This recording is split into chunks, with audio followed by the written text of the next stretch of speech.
அஸ்ஸலாமு அலைக்கும் வரஹ்மத்துல்லாஹி வபரகாத்துஹு.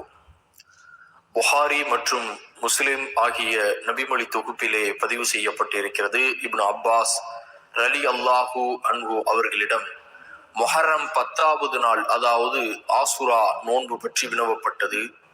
அதற்கு அவர்கள், அல்லாஹ்வின் தூதர் ஸல்லல்லாஹு அலைஹி வஸல்லம் அவர்கள் நாட்களிலேயே இந்த ஆசுரா நாளையும் மாதங்களிலேயே இந்த ரமலான் மாதத்தையும் தவிர வேற எதையும் சிறப்பாக தேர்ந்தெடுத்து நோன்பு நோற்றதாக நான் அறியவில்லை என்று சொல்லுகின்றார்கள்.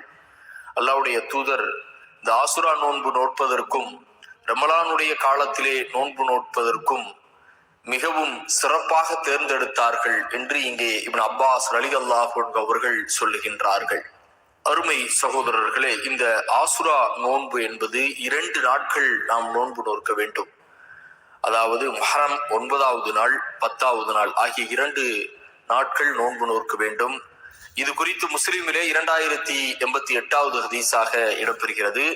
நபிகள் நாயகம் ஸல்லல்லாஹு அலைஹி வஸல்லம் அவர்கள், அடுத்த ஆண்டு நான் உயிரோடு இருந்தால் முஹர்ரம் 9 மற்றும் 10 ஆகிய 2 நாட்களில் நான் நோன்பு நோற்பேன் என்று சொன்னார்கள்.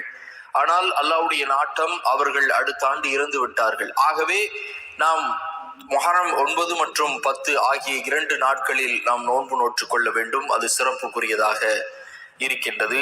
அதை போல அருமை சகோதரர்களே,